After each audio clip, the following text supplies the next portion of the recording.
오늘 하나님 말씀은 베드로전서 1장 6절부터 12절에 있는 말씀 함께 보시겠습니다. 베드로전서 1장 6절입니다.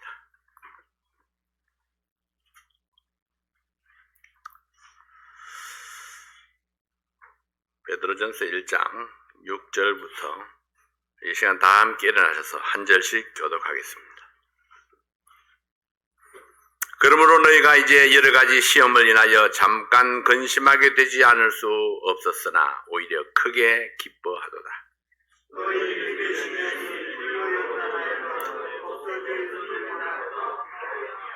예수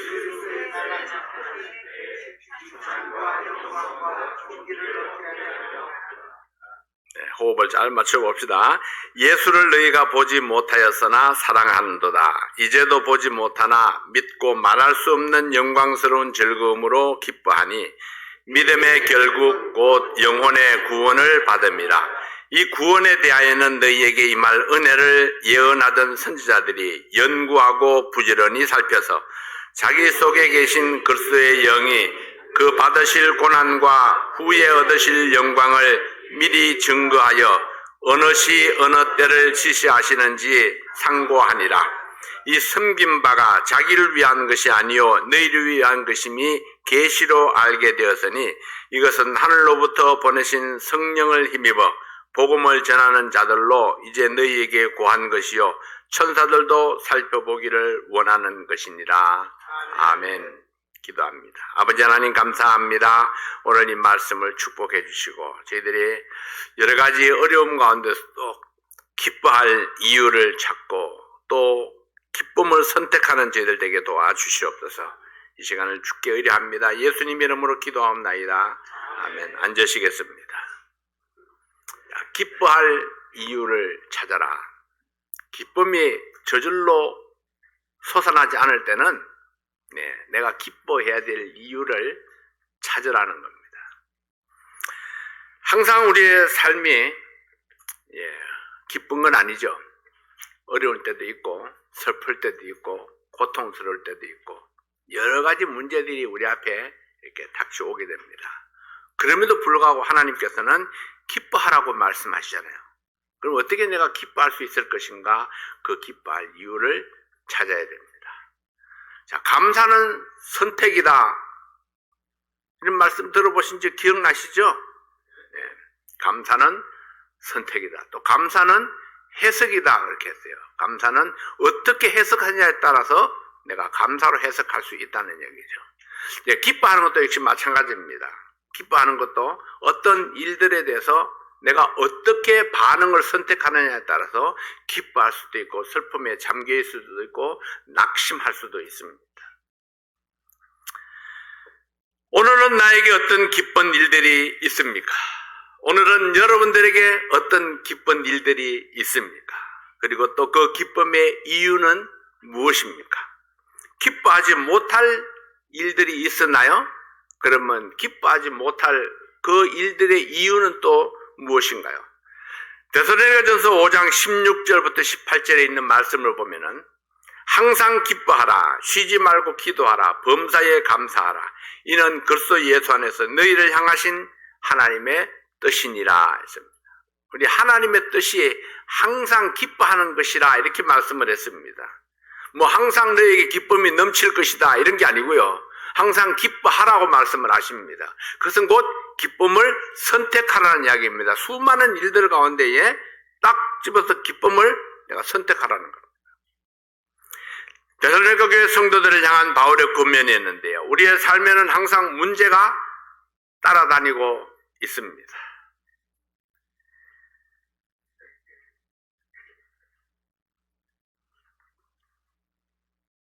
이 부공사를 하면서 예상치 못한 문제들이 계속해서 이렇게 일어났습니다. 처음에 했을 때는요, 한 번에 그냥 탁 통과하리라고 생각을 했습니다. 근데 그렇게 되지 못했어요. 그렇게 되지 못한 이유를 좀 자세히 설명해 주면 얼마나 좋았을까요? 근데 빨간 딱지만 딱 남기고 가버립니다. 또 열심히 일을 해서 또 인스펙션을 받는데 또 실패했습니다. 이렇게 일이 거듭되면서 우리는 예상치 못한 그런 문제들을 자꾸 만나게 됩니다. 그리고 내가 한 가지 놓쳤던 일들을 또 발견하게 되기도 하죠. 어떤 때로는 내 실수 때문에, 어떤 때로는 내 잘못 때문에, 어떤 때로는 상대방의 그 좀 이렇게 터집 잡는 그런 마음들 때문에 부드럽게 넘어갈 수 있는 것도 꼭 깐깐하게 하는 그런 일들 때문에 여러 가지 문제들이 많이 있게 되죠.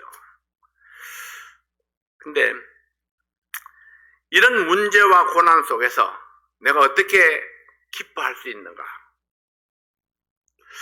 플럼버가 와서 일을 하는데 헬퍼를 한 사람 데리고 왔습니다. 근데 쉬운 것이라 생각하고 좋은 네가 해라 이렇게 시켰어요. 근데 딱 해놓고 완전히 딱 해놨는데 테스트를 딱 하니까 거기서 물이 졸졸졸졸 셉니다. 헬퍼가 했던 일이에요. 근데 세면은 고기만 딱 끊어서 고치면 되는 것이 아니고 연결되어 있는 부분 때문에 한 뭉태기를 딱 잘라내고 다시 다 연결을 해야 됩니다. 근데 이 기술자는요, 그걸 보면서 전혀 마음의 부담을 안 받더라고요. 그래서 이 사람 참 성격이 참 좋다. 그렇게 그걸 보면서 그런 생각을 했습니다. 두 군데나 두 번이나 그런 실수가 거듭돼서 나왔는데도 불구하고 그냥 자르고 그냥 내가 할게.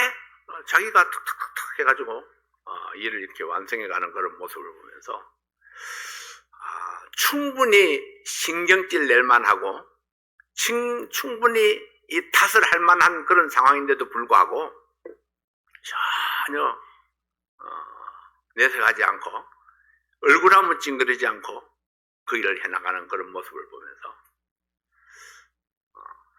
이런 성품, 우리가 이런 마음을 가져야 되지 않겠는가. 실수는 누구나 하는 거고 어려운 일들은 끊임없이 발생을 합니다. 네, 그럴 때마다 내가 마음을 상한다면은 얼마나 우리의 삶이 고달프고 힘들겠는가 하는 그런 생각을 해봤습니다. 문제와 고난 속에서도 끊임없는 실패와 실수 속에서도 내가 어떻게 감사할 수 있을까? 네, 가능한 일입니다. 우리가 고난의 결과를 미리 알 수 있다면 어떤 경우를 당해도 기뻐하고 감사할 수 있습니다. 어려운 문제가 있다 할지라도 그 문제를 해결할 수 있는 방법을 알고 있다면 그러면 문제가 아닙니다. 다만 시간이 좀 걸릴 뿐이죠. 고난을 이김으로 우리는 어떤 결과를 기대할 수 있을까요? 첫 번째로 시험을 이김으로 하나님께 존귀함을 드릴 수가 있습니다. 베드로전서 1장 6절 7절 말씀을 함께 봅니다. 베드로전서 1장은 여러분 아니구나. 1장을 펴놓으셨죠. 그러므로 너희가 이제 여러 가지 시험을 인하여 잠깐 근심하게 되지 않을 수 없었으나 오히려 크게 기뻐하도다. 너희 믿음의 시련이 불로 연단하여도 없어질 금보다 더 귀하여 예수 그리스도에 나타나실 때에 칭찬과 영광과 존귀를 얻게 하려 함이라. 우리의 삶 속에는 끊임없이 시험이 찾아옵니다. 이 시험은 temptation, 유혹을 의미합니다. 우리가 활동하는 모든 삶의 현장이 영적 전쟁터이기 때문에 사탄의 유혹이 불가피합니다. 사탄은 하나님의 백성들을 유혹하는 자입니다. 그것이 그들의 잡입니다. 유혹에는 항상 달콤한 미끼가 있습니다. 사람들이 미끼 때문에 걸려서 넘어지고 영적 전쟁에서 실패하게 되는 겁니다. 낚시꾼이 낚시를 할 때에 물고기가 좋아하는 미끼를 사용합니다. 저는 어릴 때에 시골에 살면서 겨울에 토끼나 꿩을 잡을 때가 생각이 납니다. 토끼를 잡을 때에는 토끼가 좋아하는 찔레 열매에 약을 넣어서 파란 보리밭에다 꽂아두면은 그 찔레 열매를 먹으려다가 그 약을 먹고 토끼가 죽게 되죠. 꿩을 잡을 때는 꿩이 좋아하는 콩에다가 구멍을 뚫고 약을 넣어서 사용을 합니다. 사탄이 우리를 유혹할 때 내가 항상 내가 좋아하는 그것에 무슨 작은 독을 넣고 그것을 미끼로 삼아서 내게 접근을 해옵니다. 내가 수없이 토끼도 잡아보고 꽁도 잡아왔지만 그 뭡니까? 토끼를 속이고 꽁을 속여서 그렇게 잡았는데 나도 그 미끼 때문에 사탄에게 붙잡힐 것이라고는 생각하지 않습니다. 나는 아니야 이렇게 생각하죠. 나는 아니야. 나는 미끼를 던져서 잡을 수 있지만은 나는 미끼에 걸려 넘어지지 않을 것이다. 그렇게 자만하는 것이 보통 사람들의 생각입니다. 속에 숨어있는 독소는 보이지 아니하고 내가 좋아하는 그것, 내 아름답고 먹음직스러운 것, 내가 가지고 싶은 그것만 보이기 때문에 내가 또 넘어지고 또 넘어지는 겁니다. 한두 가지가 아닙니다. 무수히 많은 길로 여러 가지 방법으로 사탄은 나를 공격해 옵니다. 그래서 베드로는 여러 가지 시험을 인하여 근심하게 되지 않을 수 없었다고 말씀을 했습니다. 그러나 이 시험을 빨리 통과하고 유혹에 빠져있지 아니한 것이 얼마나 기쁜 일인가. 우리의 삶은 일생이 전쟁 중입니다. 전쟁 중에는 기쁨보다는 고난이 많습니다. 그러나 우리는 마침내 승리할 것을 믿습니다. 이것이 비결입니다. 내가 마침내 승리하리라. 예수님께서 이미 승리를 선포하시고 성도들에게 담대하라고 말씀을 했습니다. 전쟁은 속히 지나가고 마침내 승리하여 하나님의 영광을 바라보게 될 것이라고 믿는 사람은, 그런 사람은 고난 중에도 기뻐할 수 있습니다. 너희가 이제 여러 가지 시험을 인하여 잠깐 근심하게 되지 않을 수 없었으나 시험으로 인하여 근심이 잠깐 있었지만은 그 근심은 잠깐 지나가고 오히려 기뻐하게 되었다 말씀을 했습니다. 어떻게 근심이 그치고 오히려 기뻐할 수 있었을까요? 성도들의 삶 속에 계속해서 사탄의 유혹과 죄의 유혹이 밀려온다 할지라도 그 유혹에 빠지지 아니하고 오히려 믿음으로 훈련의 기회를 삼았기 때문입니다. 훈련의 기회. 시험은 근심을 가져오지만은 시련은 우리를 훈련되게 합니다. 시련을 좋아하는 사람은 없습니다. 그러나 그 시련을 이겨내는 사람에게 승리의 놀라운 기쁨이 있습니다. 시련은 있어도 절망은 없다. 들어본 이야기죠. 시련을 통과할 때 얻게 되는 소망이 있기 때문입니다. 시련을 통과한 결과가 무엇입니까? 주님께로부터 받게 될 칭찬과 영광과 존귀입니다.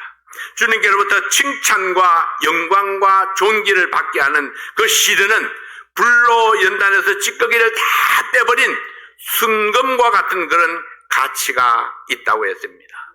금은 액면의 가치보다는 귀하다는 뜻의 통칭으로 쓰여졌습니다. 금쪽 같은 시간, 금쪽 같은 아들, 같은 의미로 쓰여지고 있죠. 금쪽 같은 내 새끼. 베드로는 믿음의 시련이 금보다 더 귀하다 이렇게 말씀을 했습니다. 믿음의 시련이 귀한 이유는 주님께로부터 칭찬과 영광과 존귀를 얻게 할 것이기 때문입니다. 우리들에게 여러 가지 시련이 많을지라도 주님께로부터 받을 그 칭찬과 영광과 존귀를 생각하면서 믿음으로 시련을 이기는 그런 성도들이 될 수 있기를 바랍니다. 두 번째로 믿음의 승리는 영혼의 구원을 얻습니다. 베드로전서 1장 8절 9절 말씀해 보면 8절 9절 말씀 함께 보겠습니다. 베드로전서 1장 8절 9절입니다. 한 목소리 읽습니다. 예수를 너희가 보지 못하였으나 사랑하는도다. 이제도 보지 못하나 믿고 말할 수 없는 영광스러운 즐거움으로 기뻐하니 믿음의 결국 곧 영혼의 구원을 받음이라. 보지 못하고도 사랑하고 보지 못하고도 기뻐할 수 있는 그것이 바로 믿음의 결과입니다. 내 눈에 보이는 대로 믿을 것인가 아니면 내가 믿는 것을 장차 보게 될 것인가. 성경은 우리에게 믿는 것을 믿은 대로 보게 될 것이라고 말씀을 합니다. 믿음의 결과가 무엇입니까? 곧 영혼의 구원이었습니다. 베드로가 고난 가운데서도 기뻐했고 성도들에게 기뻐하라고 도전하고 있는 이유는 베드로가 믿고 있는 이 믿음의 결과 때문입니다. 바울도 히브리서 11장 1절에서 이렇게 말씀을 합니다. 믿음은 바라는 것들의 실상이요 보지 못하는 것들의 증거라. 우리가 비록 예수님을 보지 못했지만은 사랑하는 이유가 무엇입니까? 하나님의 말씀의 증거를 믿기 때문입니다. 로마서 5장 8절에 이렇게 말씀을 합니다. 로마서 5장 8절입니다. 우리가 아직 죄인 되었을 때에 그리스도께서 우리를 위하여 죽으심으로 하나님께서 우리에게 대한 자기의 사랑을 확증하셨느니라. 여러분이 잘 외우고 있는 말씀이죠. 너무나 귀한 말씀입니다. 우리가 아직 죄인 되었을 때에 그리스도께서 우리를 위하여 죽으심으로 하나님께서 우리에게 대한 자기의 사랑을 확증하셨느니라. 예수님은 죄인 된 나를 위해서 이 땅에 오셨습니다. 예수님은 내가 죄인 되었을 때에 나를 위해 십자가에 죽으셨습니다. 이 사실을 믿기 때문에 내가 예수님을 보지 못했지만 예수님을 사랑할 수 있는 것입니다. 나를 위해 오신 예수님, 나를 위해서 죽으신 예수님, 나를 위해 다시 오실 예수님, 하나님의 영광의 나라로 나를 인도해 가실 예수님인 것을 내가 믿기 때문에 예수님을 사랑하고 시련 가운데서도 기뻐할 수 있는 것입니다. 자, 우리는 예수님을 사랑하는 근거가 분명해야 됩니다. 왜 예수님을 사랑하는가? 그분은 나를 위해서 죽으신 분이고 나를 위해서 다시 사신 분이시고 나에게 생명을 주신 분이시고 나를 영원한 나라로 인도해 가실 분이십니다. 이보다 더 귀한 일이 어디에 있습니까?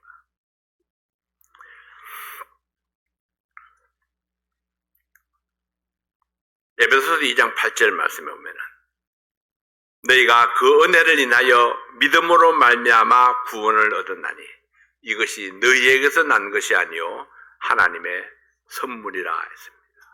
하나님의 선물. 믿음으로 말미암아 얻은 구원, 이것이 하나님의 선물이요 믿음의 결과입니다. 이 결과를 바라보는 사람은 어떤 시련도 기꺼이 감당할 수 있습니다. 군대에서 고난을 당하면서 늘 사람들이 하는 똑같은 이야기가 있습니다. 국방부 시계는 돌아간다. 무슨 얘기입니까? 아무리 어려운 고난이 있어도 제대할 날은 반드시 다가온다는 것입니다. 자, 우리의 삶이 앞으로 몇 년이나 더 계속될지 모르지만은 어떤 분들은 20년 후에 하나님 앞에 가실 분들, 어떤 분은 40년 후에, 어떤 분은 100년 후에 가실 분도 있을까요? 장수하면은 그럴 수도 있겠죠. 근데 100년 후에 간다 할지라도 100년 후에는 내가 갈 곳이 있습니다. 정해져 있습니다. 모든 고난이 다 끝나고 골치 아픈 것들도 다 끝나고 그리고 우리가 아주 순수한 태어날 때의 그런 모습으로 영원한 하나님 나라에 가게 될 그날이 있습니다. 그래서 현재는 여러 가지 고난이 막 어려움이 있다 할지라도 자, 세월은 갑니다. 주님 오실 그날은 다가옵니다.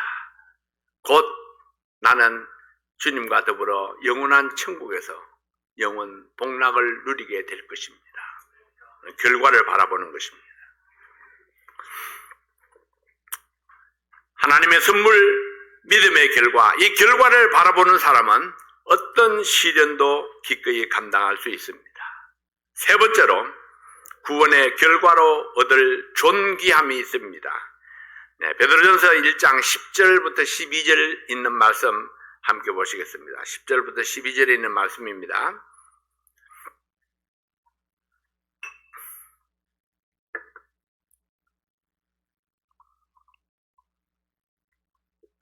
조금 길지만은 천천히 한번 같이 읽어보겠습니다. 이 구원에 대하여는 너희에게 임할 은혜를 예언하던 선지자들이 부지런히 살펴서 자기 속에 계신 그리스도의 영이 그 받으실 고난과 후에 얻으실 영광을 미리 증거하여 어느 시 어느 때를 지시하시는지 상고하니라. 이 섬긴 바가 자기를 위한 것이 아니요 너희를 위한 것임이 계시로 알게 되었으니 이것은 하늘로부터 보내신 성령을 힘입어 복음을 전하는 자들로 이제 너희에게 구한 것이요 천사들도 살펴보기를 원하는 것이니라. 이 구원에 대하여는 우리가 받은 이 구원에 대하여 말씀하십니다. 연구하고 살피던 선지자들이 있었습니다. 이 구원에 대하여 연구하고 살피던 선지자들이 있었습니다. 수세기에 걸쳐서 선지자들이 하나님의 말씀을 연구하고 전파함으로 오늘날 우리들이 그 은혜를 입게 되었습니다. 그들은 예수 그리스도의 십자가를 보지 못하였고 예수님을 직접 만나지 못했지만은 하나님의 예언의 말씀을 연구하고 살펴서 메시아를 증거해 왔습니다. 하나님의 말씀을 따라서 장차 그리스도가 와서 받으실 그 고난과 후에 얻으실 영광을 증거했던 선지자들이 있었습니다. 수없이 박해와 고난이 있었지만은 언젠가 오실 메시아를 전파하기 위해서 기꺼이 그 고난들을 감당했었습니다. 선지자들의 예언이 신약 시대에 이루어졌고 그 은혜로 말미암아 우리가 예수님을 알고 구원의 도리를 쉽게 깨닫게 된 것입니다. 그래서 구약의 말씀과 신약의 말씀을 연결해서 이렇게 볼 때에 예수 그리스도의 십자가의 그 구원의 은혜는 이미 하나님께서 오래전에 계획한 것이었구나. 그리고 준비해 오셨구나. 왜 오랜 시간 동안 준비했을까요? 워낙에 사람들이 둔해서 못 믿으니까 증거를 차곡차곡 쌓아두신 것입니다. 그래서 연결해서 드디어 예수님이 탁 나타났는데 그 말씀을 그렇게 연구하던 사람들도 그걸 못 믿습니다. 사람들이 얼마나 그 마음이 완악하면은 그 말씀을 그렇게 오랫동안 내 조상들이 연구했는데도 불구하고 그 말씀을 듣고도 믿지 못합니다. 그래서 결국은 예수님을 십자가에 못 박으면서도 깨닫지 못합니다. 예수님은 그 십자가에서 마지막 돌아가시면서까지도 아버지여 저들의 죄를 용서해 주십시오. 왜? 저들이 알지 못하고 행함이니이다.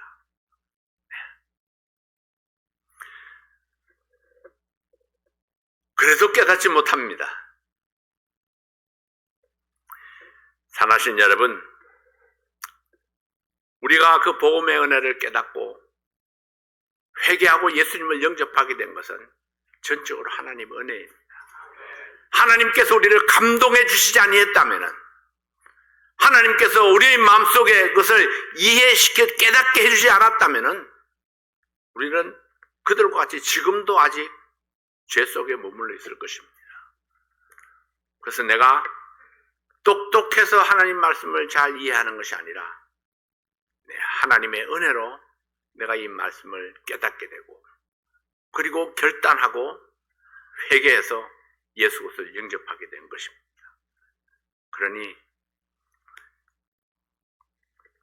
우리의 감사의 이유가 이것만으로도 충분히 차고 넘치죠. 그런데도 불구하고 하나님께서는 거기에 그치지 아니하고 우리의 삶 속에 끊임없이 계속해서 도움의 손길을 베풀어 주십니다.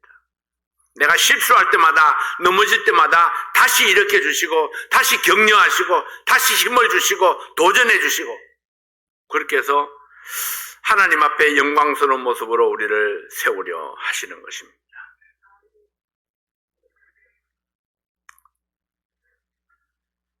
두 번째는 여기에 선지자들의 섬김은 자기를 위함이 아니요 우리를 위함이었다 이렇게 말씀을 했습니다. 그 섬김은 자기를 위함이 아니요 바로 우리를 위함이었다. 그것은 바로 여러분들을 위함이었다는 것입니다.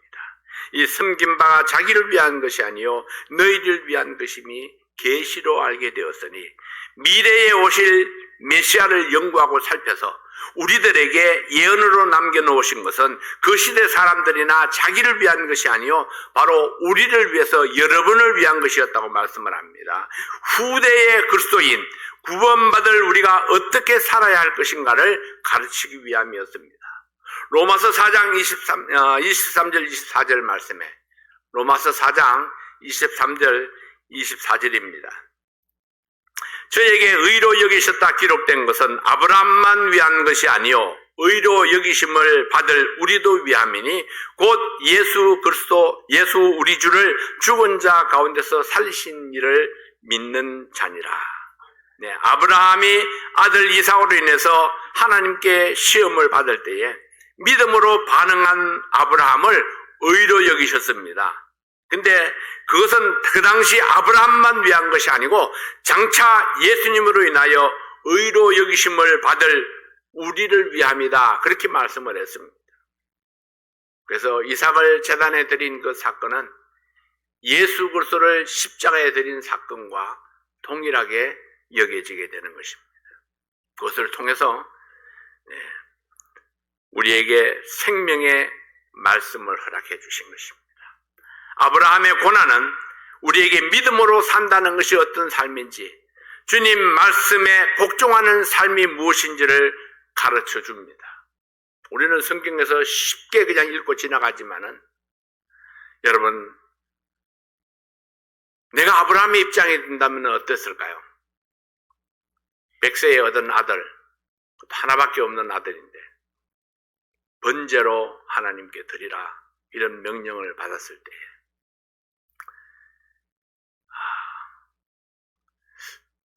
아브라함의 마음속에 어떤 생각이 들었을까요? 아브라함도 사람인데요. 저와 여러분과 똑같은 사람입니다. 금쪽 같은 내 아들이라고 생각했던 사람입니다.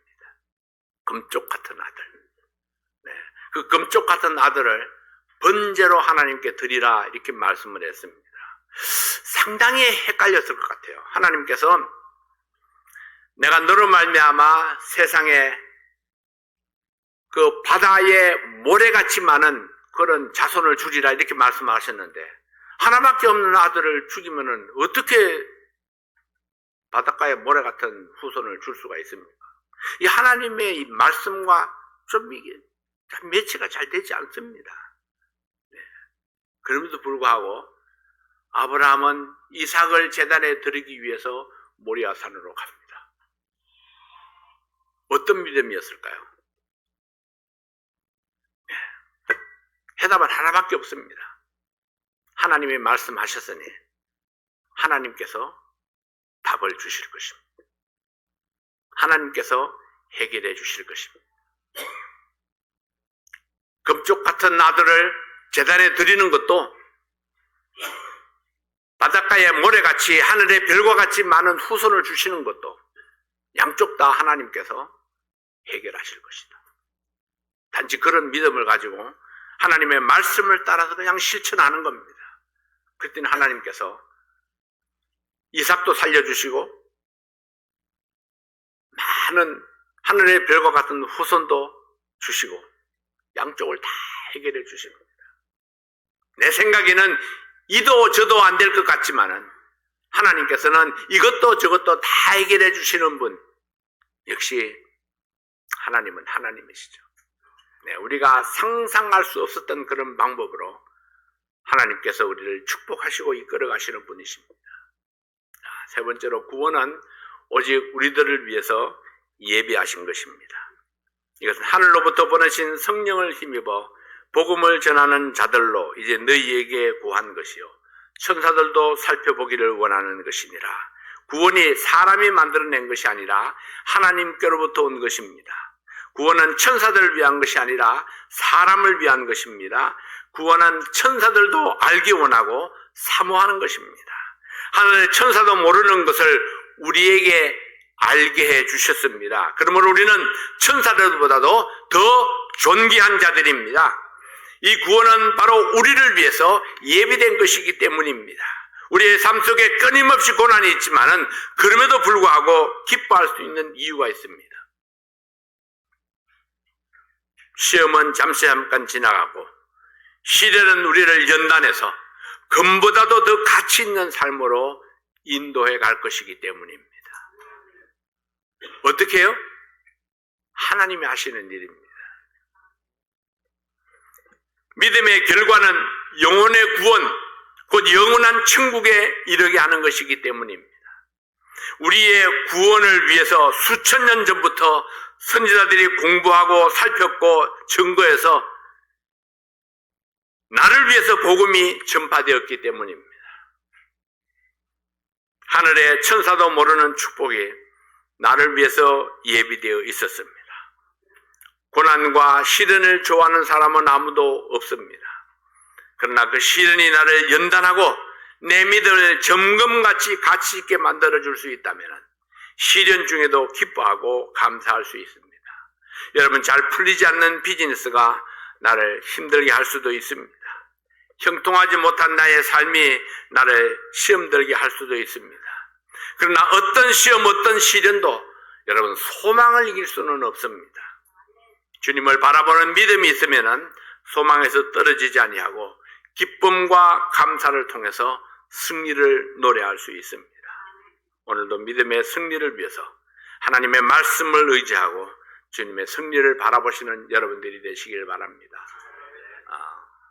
세상에서 내가 고난을 당하나 담대하라. 내가 세상을 이겼노라. 주님께서 그렇게 선포하셨습니다. 그래서 그 주님의 승리를 믿고 주님의 승리가 곧 나의 승리. 그래서 여러 가지 어려운 일들을 만나도 기꺼이 기뻐할 이유들을 찾아가시기를 바랍니다. 더 기뻐할 이유들을 더 가치 있게 위에 둔다면 우리는 여러 가지 어려운 시련들, 슬픔들, 또 우리를 낙심하게 하는 것들을 다 밑으로 내려버리고 오직 주님과 더불어 기뻐할 일들을 위에 놓고 우리가 하나님을 찬양하는 여러분들 되시기를 바랍니다. 기도하겠습니다. 아버지 하나님 감사합니다. 오늘도 주님께서 우리와 함께 하심으로 우리의 마음을 다해서 하나님을 예배하고 주께서 우리에게 주신 그 기쁨의 이유들을 살펴보았습니다.